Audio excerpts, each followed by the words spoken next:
Good evening and welcome to Talking Tea Thursday. If this is the first time you've joined me on a Thursday evening, this is my usual spot. This is where I will be loitering with or without intent to talk about some aspect of oral health. And it's always with the aim of actually helping you, help yourself have a healthier smile for the life that you lead. And I'm very specific about that because oral health changes throughout life, like so many things. The only thing I think we're sure of is that is change. So what was right for you at one period in your life may well be very different to what is right for you at a different period in your life. And it's just getting to that hay fever time of the year. It's that stage in the year where we start to get a bit of a really old runny nose, eyes start to go. And I thought, let's get in early this year because I've talked about allergens, I've talked about hay fever before now on Talking Tea Thursday. It might have been a while, but it is one of those things when you stop and think about it. Hay fever season starts pretty much March, April time, runs right through until sort of end of September, just as the colder weather's coming in. That's a good 6 odd months. That's basically half your year. So if you're affected by it, and some people are very badly affected, and the slightest hint of pollen, and their eyes are streaming, their nose are streaming, and they're looking for the antihistamines, and then that has an impact in itself. So as I say, there's lots of food for thought that we should be really stopping and pausing for in relation to allergy season, which is just around the corner, if not already with us. I think it's definitely with us because I was up a tree earlier, and when I came down, that was how my face looked. And I actually made a video. My eyes were streaming, my nose was running, and it was not a pretty sight. And it was just to remind us that it doesn't take an awful lot. And I wasn't up that tree for that long, and thankfully I did get down safely. I have a bit of a track record of having issues climbing trees and then actually getting back to the ground. But that's a story for another day. So let's talk about allergies and hay fever. And they are different. I don't know whether you can see my eyes and my streaming nose. That's what I get for climbing a tree when there's lots of tree pollen about. So I'll see. My eyes are still itchy because I'm working with the window, which is not very smart, but needs must and all that. So anyway, what do we mean by allergy? It's a broad term for when your immune system overreacts to something that's generally speaking quite harmless. Okay, now, so you might have seen the news earlier about peanut allergies and how they are actually working at big piece of research in London, working with people who've had peanut allergies to actually create a tolerance for them. And it's really interesting because that's one that's quite close to our heart here at home. And I have seen anaphylaxis in full swing, and it is not fun at all. So allergies have to be taken seriously, and I'm talking serious allergies that can end up with anaphylactic shock, not something that just doesn't quite agree with us a little bit. But that's maybe for a little bit of a different day. Hay fever is actually a very specific type of allergy that's caused by pollen or something else airborne, an airborne allergen. So as I say, those are sort of roughly definitions. You can call it allergic rhinitis, but it's an allergy is something that your body totally overreacts to, that is usually harmless to most people. Peanuts are one of them, but there are many other things. Latex is one within dentistry that has become much more widely known about in the last lot of years. And I have seen patients that come in that didn't know they had a latex allergy. Clinician had latex gloves on, and the next thing, rash and everything that came afterwards. So for most people the allergen's harmless, but for some people it can be really serious and life-threatening. So anybody that says they're allergic to something, you must take it seriously. And I have seen what happens when people don't take that seriously and think it doesn't actually apply to them, and the consequences could have been a lot more serious. They were serious, but they could have ended even in a much worse way. So what do we think about as common allergens? So things like pollen, dust mites, pet dander, people need to keep away from pets. Foods, shellfish, shellfish, I don't know what kind of word that is. Shellfish, peanuts, intestines, so bee stings. I think that was actually the first one at home that we probably should have recognised as a precursor for other allergens that developed as one of the members of the family got older. Mold medications, you see a lot of people saying they're allergic to penicillin, and they can have quite dire symptoms, so it depends on how your body reacts. Often you'll get itchy, watery eyes, running nose, skin rashes. The guy that was going through the process of becoming more tolerant to peanut was saying about his first warning sign was spots on his lips, skin rashes, things like hives, sort of eczema type thing, swelling, digestive issues, breathing issues, and that can then become into full-blown anaphylaxis, which is a life-threatening allergic reaction. So where does hay fever and allergic or it is allergic rhinitis, if you want to sort of give it its official term, come into that? It's very specific to airborne particles, so things that are pollen from trees, from grasses, from weeds. You often see it, if people have been sitting on the grass, the summertime comes along, come in the grass, and the next thing, eyes run, nose becomes runny, start to seize. Sneeze. I really have problems with my teeth in this evening. But we get this sort of seasonal allergic rhinitis, so it's triggered by pollen at certain times of the year. So get that really from, as I say, March through to the autumn. It's an ongoing. Some people do have perennial allergic rhinitis, which is triggered by indoor allergens, so that's dust, mold, pet dander, but that's not what we're talking about. We're talking about the type that affects us over the nicer months, let's say. And what happens is when your body thinks that something that is fairly harmless, so hay fever, it's pollen, is a threat, your immune system overreacts. Histamine is released, and that comes from cells called mast cells in the body. Then what happens is blood vessels dilate, you get your runny nose, tissues swell, that's where you get bunged up. Nerve endings get irritated, that's where you get your itchy eyes, itchy nose, itchy, scratchy sort of throat. Mucus production increases, so you get sneezing, you get that postnasal drip.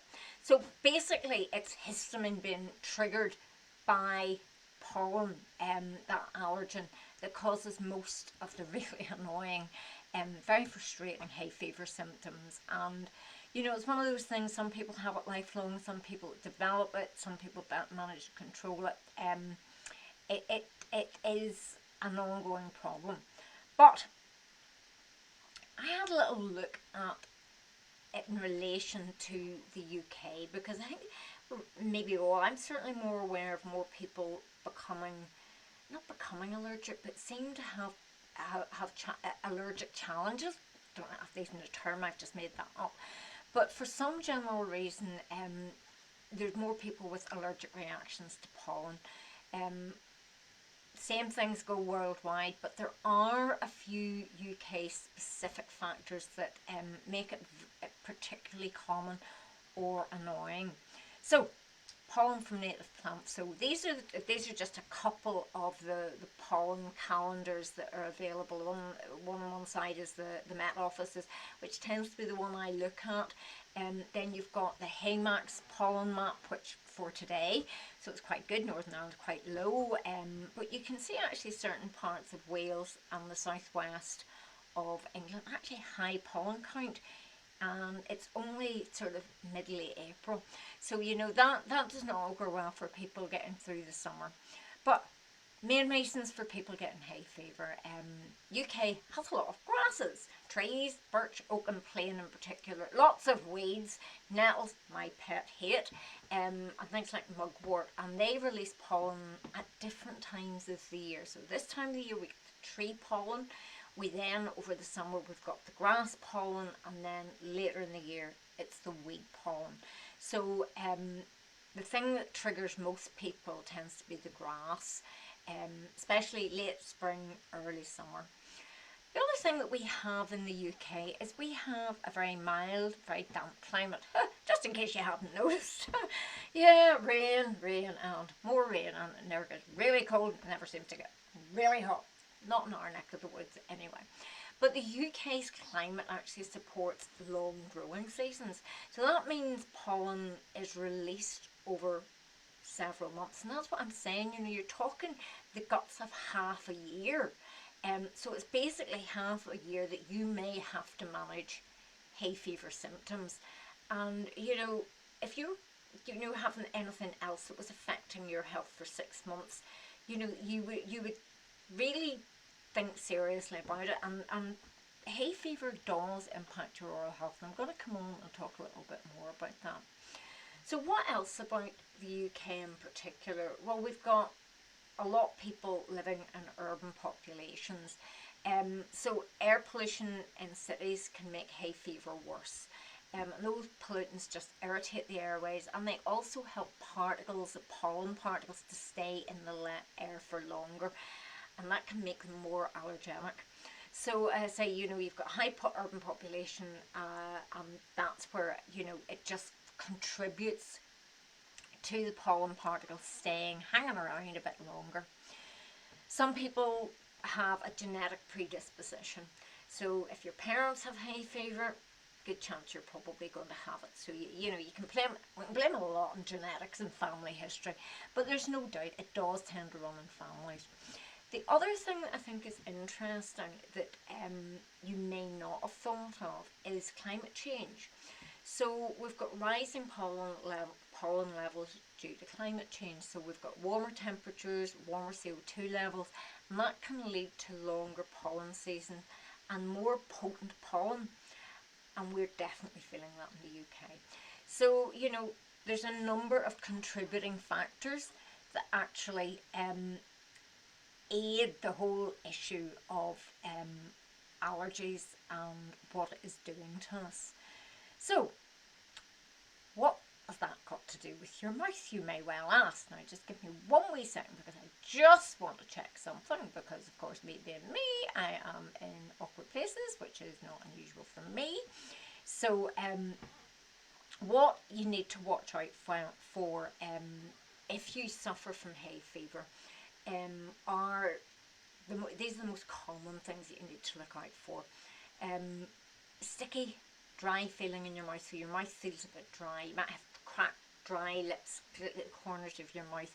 You might get a bit of a burning sensation in your tongue. Your taste sensation might be a bit skewed. You might find that you've got bad breath. You might find an increase in sensitivity and potentially increase in cavities, but I think that's something, you know, decay develops over a long period of time. It's a slow progress, but it's certainly, if you've got 6 months a year that you're suffering from a dry mouth because you've got hay fever and you're taking antihistamines, that definitely will have an impact on your risk of bleeding gums, so your plaque will develop in a dry environment, risk of tooth decay increase, and risk of acid erosion and sensitivity. So, as I say, there's a number of things that actually, you know, you just need to be aware of. So, let me just shift this slide on because I have another picture. Not like me not to have another picture. Okay, so if your mouth is dry due to hay fever, you are much more inclined to mouth breathe if you have hay fever. Now that in itself, it's a coping strategy because you're bunged up, your nose is all bunged up, particularly at night, and your mouth becomes dry. And then that actually can also be a side effect of you trying to control the hay fever by taking antihistamines. So when your mouth is dry, and it doesn't matter why your mouth is dry, but you've less saliva and the bacteria basically have a field day in your mouth, and that's a really bad pun, I know, I'm really sorry. But they do have a field day, and that can increase your risk of tooth decay, gum disease, bad breath, and your bacterial plaque the sticky stuff that gathers around your teeth and gums can be quite thick and tenacious quite quickly in a dry environment. That's one of the reasons I go on and on and on about the importance of saliva, because it is your secret helper. We do not give it credit. It buffers acids and sugars in your mouth. It aids the self-cleansing mechanism. So when your mouth is moist, your ability to do and clear little bits of food around and away from your mouth are much easier. And when your mouth is dry, that's much more difficult because saliva is lubricating those soft tissues. It works away in the background. We do not give it any credit until it's not there. You can get a plaque biofilm that matures much more rapidly in a dry environment, and that can contribute to bad breath and gum inflammation. So you can get really nasty coated tongue. And we know volatile sulfur compounds form particularly on the tongue, and that can aid bad breath, halitosis, or malodor, whatever you'd like to call it. A tenacious thick plaque biofilm will trigger inflammation around the gum margins and lead to gingivitis, the early sort of warning sign that your gums are inflamed. And that's one of the reasons why you've got to be so meticulous about your oral hygiene. If you don't have saliva working away in the background, your ability to buffer and neutralise acids and sugar and remineralise the tooth surfaces is also impeded.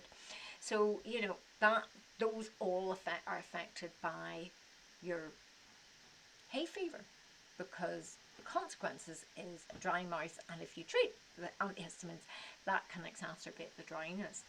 The other thing to remember is when your soft tissues are dry, they're much more fragile. So if you think about a piece of paper that has been left out in the sun, it's got really dry and brittle. So your soft tissues, when they dry out, are like that, and they're much more likely to be traumatized, and that can lead to sores and ulcers. And if you wear dentures, it can come really, really uncomfortable to get them in and out and wear comfortably. So, you know, really important that you're aware of what is going on in your mouth. Just because remind you anyway, but it was Check-up Tuesday this Tuesday. You know, any ulcer in your mouth that is not healing within 3 weeks, you always want to let a dental professional have a look at that. That's really important to remember that, because, you know, it's just one of those things. Mouth cancer, you know, the important thing about mouth cancer, like any cancer, is catching it early. So really important to be aware of that. So if your mouth is dry, you can see where the trauma came from. So you've maybe bitten your lip, bitten your cheek. That should always heal in a couple of weeks. But it's really important to keep an eye on your mouth. So let me see. Where am I going? I said about saliva protecting, neutralising, buffer, and helps to wash away food particles. It also, I forgot to mention, that it contains antibodies and enzymes, and that helps to fight off harmful bacteria and viruses. And it also has that remineralising, rehardening effect after sugar or acid attack. And it's one of the reasons why I always remind you to eat by and large at meal times only, because you want to leave enough time between one acid and sugar attack and the next one for your saliva to come along and remineralise and reharden those tooth surfaces from the calcium phosphate that it contains. So really remember to do that. You know, other things, saliva aids digestion, so if your mouth is dry, that affects your taste sensation, and it can make it more difficult to chew and swallow. So as I say, there's a lot of things that your mouth being dry from hay fever and or the treatment for hay fever will exacerbate your good oral health. So increases your risk of cavities, gum disease, bleeding gums, bad breath. It can increase your likelihood of difficulty when you're swallowing or you're speaking, because nothing harder to do that than when your mouth is dry. Food might be distorted, your mouth might feel a bit sore, but it is a problem. So really important that we remember that saliva is essential for our oral health, for our comfort and our function, because what do we use our mouth for? We use them to eat, we use them to speak, we use them to look good. And all those things, you know, like looking good is about socialising, being confident. And if your mouth is dry, you're worried about bad breath because your mouth is dry. Again, that's something else that can contribute in there. So, you know, give saliva credit where it's due because it is really, really important. So dry mouth and xerostomia is one thing that may happen to you if you suffer from hay fever. The other thing that you may find that you experience is toothache and or tooth sensitivity, and the toothache is largely to do with your sinuses, particularly maxillary sinuses. And if I just point, these are your maxillary sinuses, and can you look and see how close they are to your teeth? You see where the roots of the teeth are. Now, if you experience a toothache in the back of your mouth, your dentist will probably, when you go to the dentist, your dentist will ask you if you have any sinus problems, because your roots of those teeth literally sit just at the margin of the base of those sinuses, and in some cases they can actually sort of have a very, very thin separation to the sinuses. And sometimes, I mean, I have known people who've had tooth extracted and unbeknownst to the dentist that actually, you know, they were into the floor of the maxillary sinus. Not ideal for anybody, but it's the reason why you can get toothaches. Well, large sinus, this one around your nose, maxillary sinus, can become inflamed when you have hay fever, and pressure builds up, and that pressure then presses down on the roots of your upper molars. So often people who think they've got toothache that's actually related to sinus pain and hay fever will find it around their upper molars, and they'll feel really tender sort of hair, and they'll go, oh, I've got toothache. And it's really difficult sometimes for dental professionals to pin down, because it's not, doesn't seem to be one tooth, and sometimes it can appear to move. So sometimes your dentist will need to sort of exclude things before they can actually pin down exactly, is it the tooth, is it the sinus, is it something else. But hay fever can make it really uncomfortable to eat. It can be very sensitive, even, you know, gives you an ongoing throbbing pain. Antihistamines will definitely help, but you've got to remember, if the pain continues or it seems to be somewhere else in the mouth other than sort of related to where your sinuses are, definitely you need to speak to your dental team. So that's something else that can affect your mouth in the way of hay fever. And again, when your mouth is dry, your teeth are dry, they can become much more sensitive to acid and sugar attacks. So again, just what you might have to do is up the effort. Your oral health sort of toolkit needs to be expanded upon during the time that you are suffering from hay fever. And that's not always easy, and then do you know what you should be using? I'm going to talk a little bit about that in due course of time, so bear with me.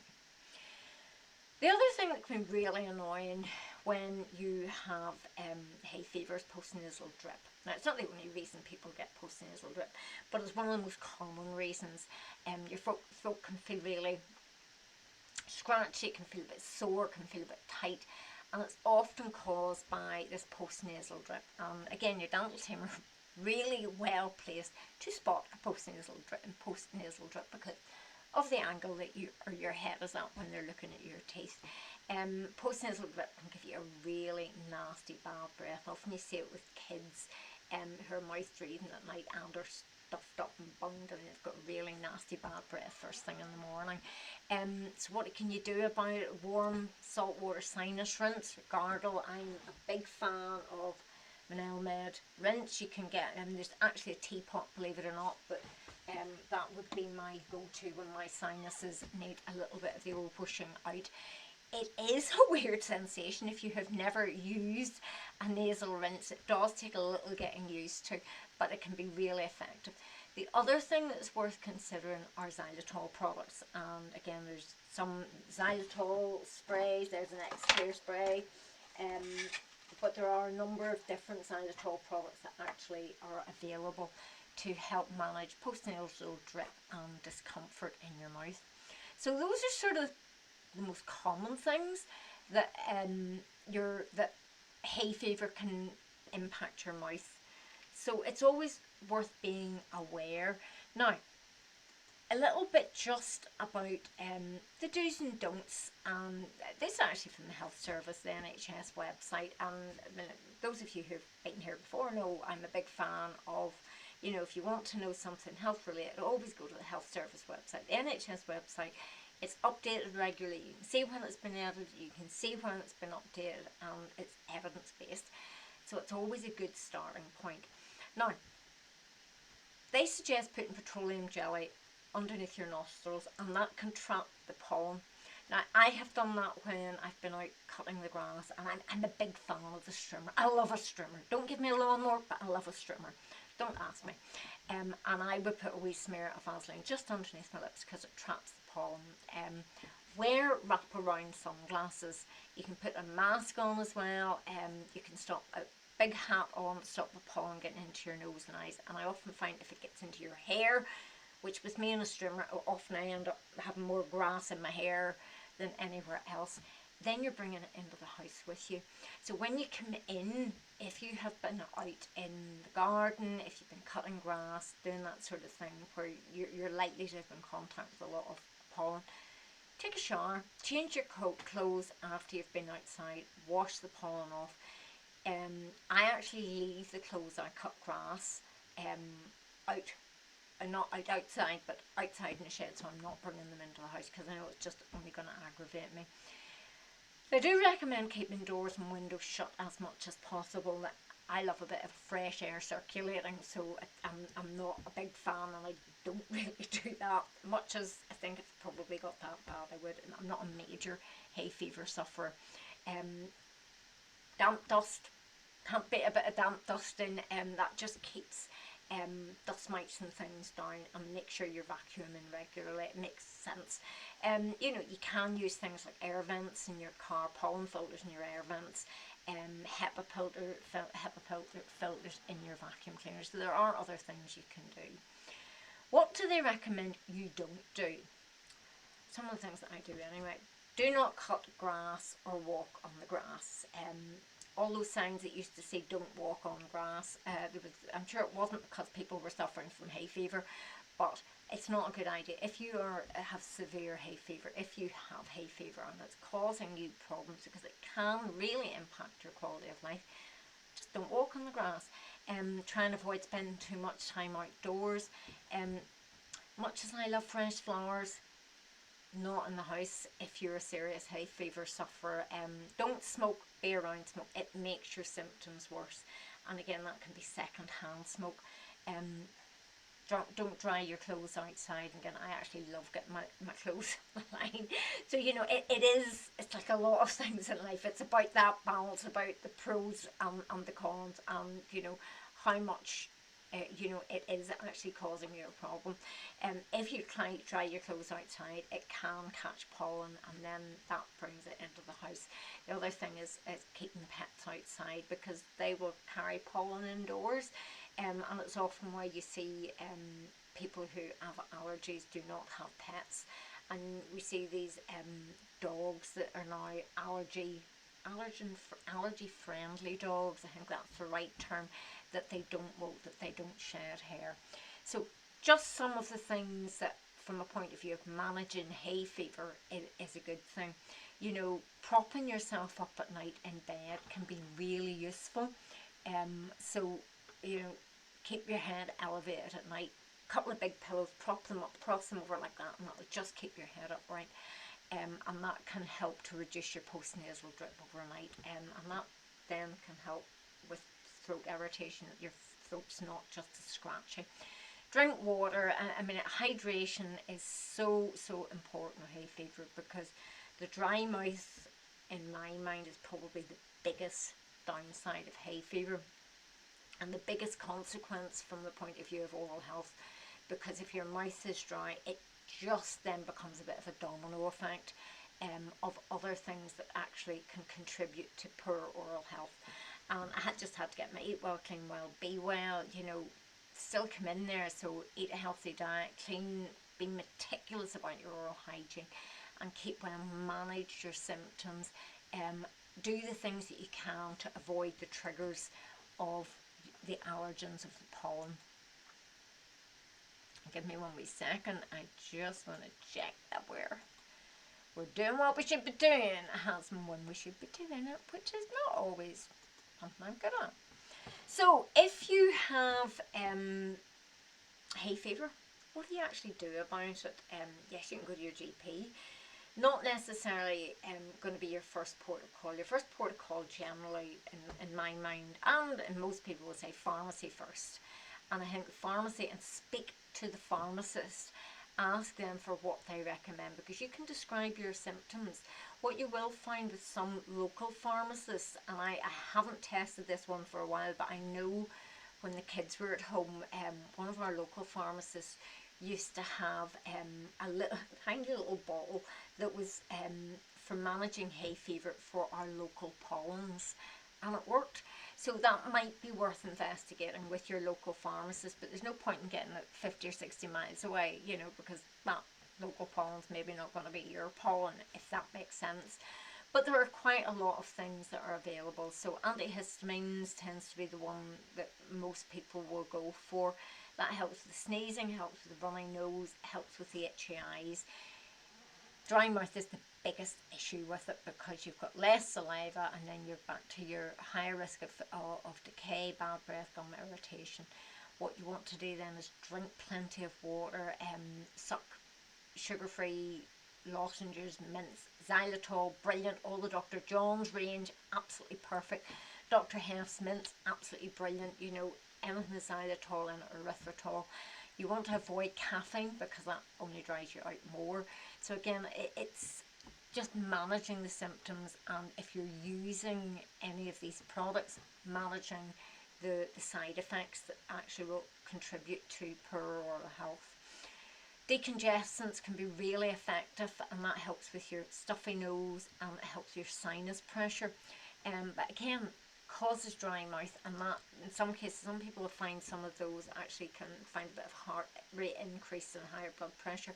And that's really important if you've got gum disease, because we know there's links there. But certainly read who should use and who shouldn't use before you make a selection. And again, back to sort of talking to the pharmacist, so you can explain your personal situation to get the product that is going to work best for you, and that's really important.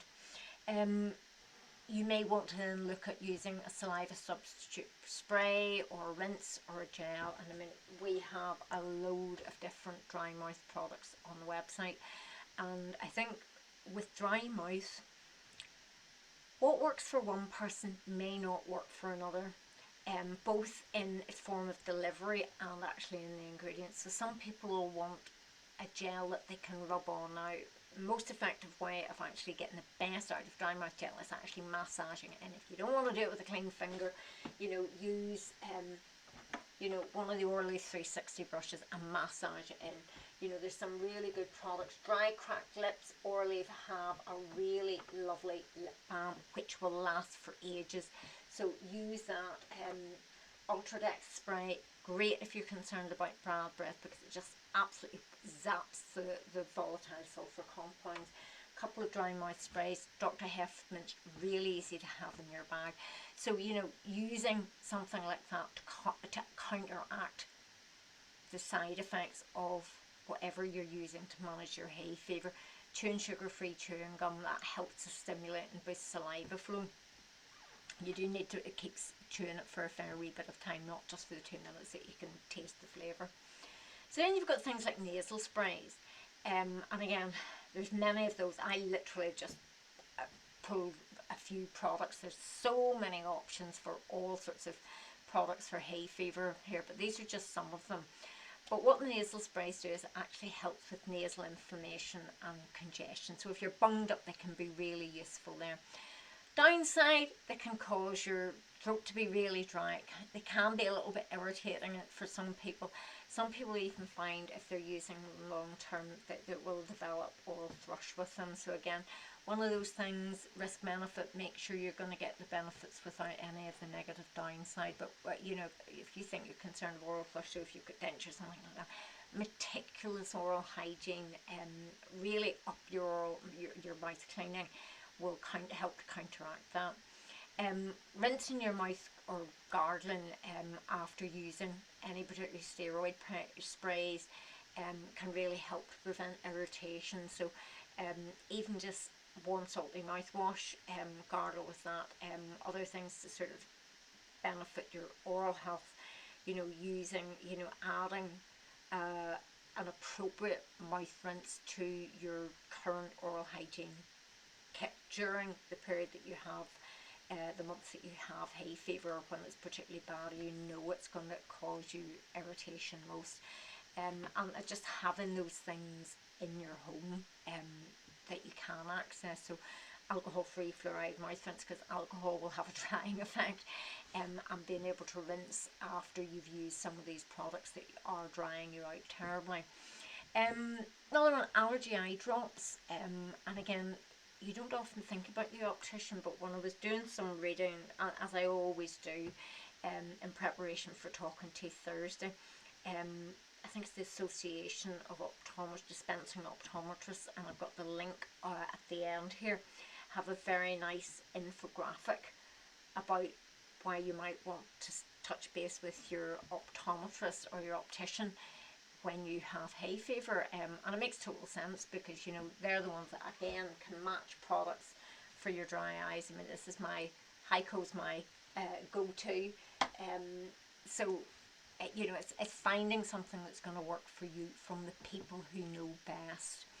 Eye drops, they have very little impact on your mouth, but if you're taking them with oral medications, so things that you swallow, you may have a combination effect that you get more dryness. So again, just be aware of that. First step is always hydrating, because if you're starting off and you're dehydrated, you're then adding these other things into the mix of managing your situation. It's only going to get worse much more rapidly. So maintain your level of hydration. It's an easy one. The tap's there. Whether it be you want to drink out of a bottle or a glass, just you need to make sure you're hydrated, particularly because hay fever tends to get worse in the warmer weather, and that's also the time when you're most likely to become dehydrated. Okay. There are a number of combination medications, so you get an antihistamine and decongestant in them.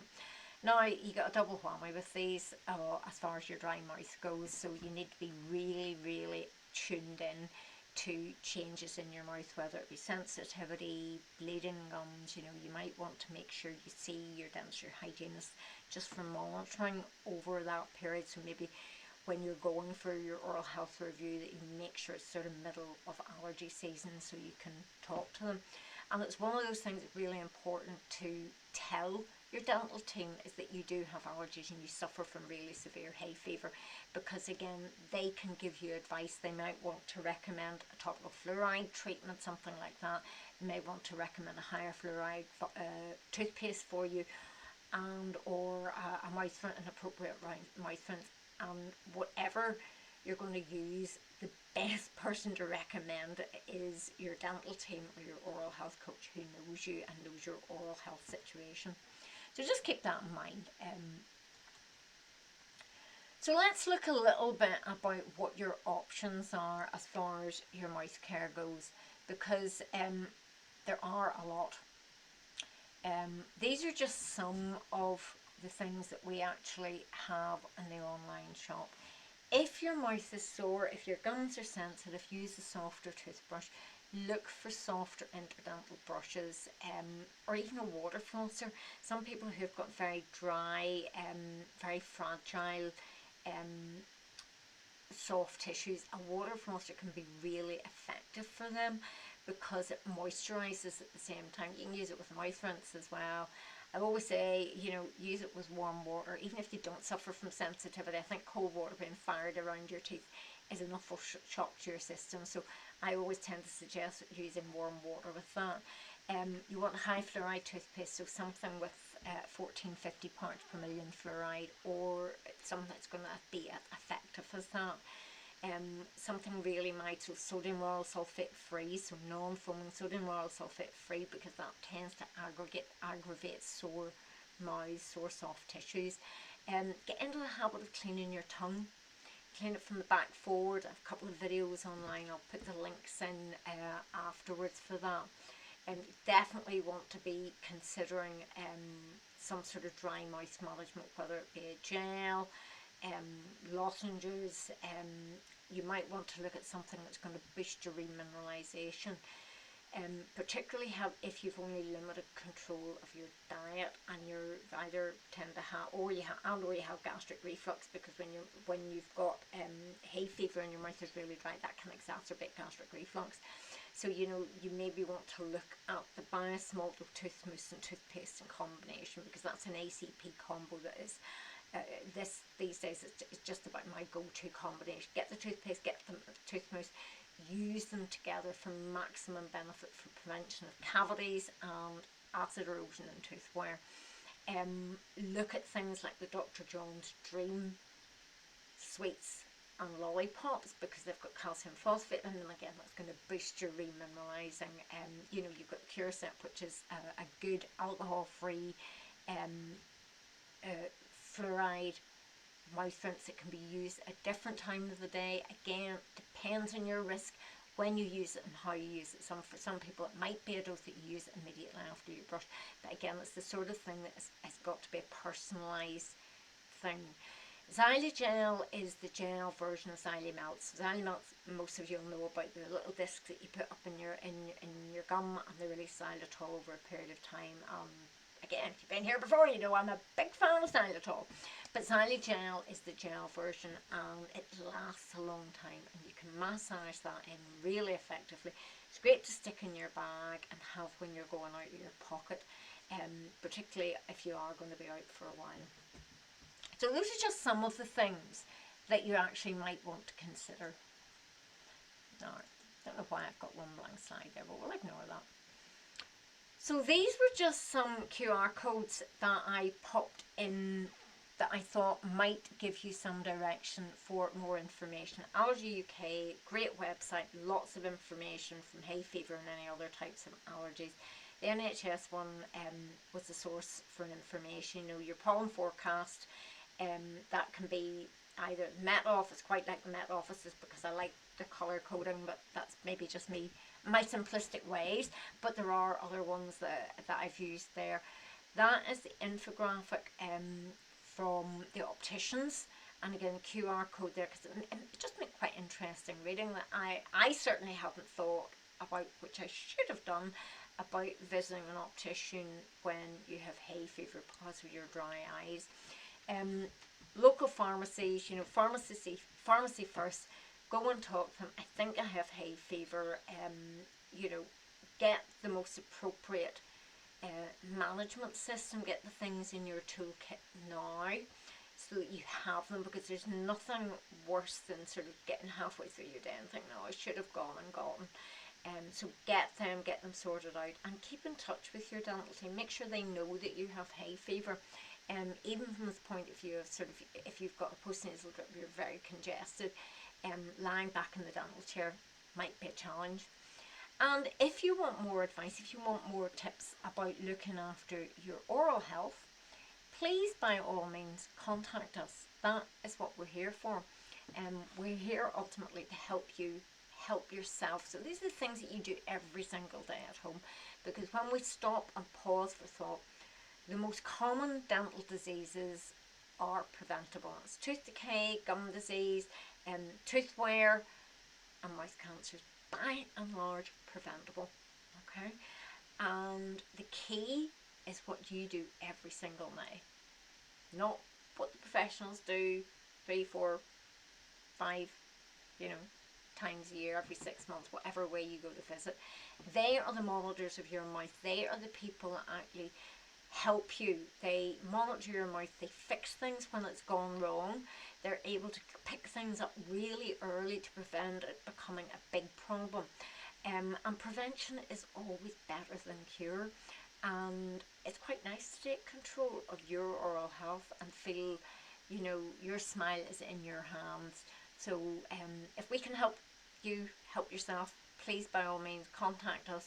Book a coaching session with me online, because that's what we do. Until next Thursday, same time, same place, I will be here. I haven't a clue what we're going to be talking about, because sometimes I have a plan and sometimes the plan goes out the window. But that's okay, because it keeps us all on our toes. So until next week, look after yourselves, look after each other, and don't forget to brush your teeth before you go to bed tonight. Thanks for joining me.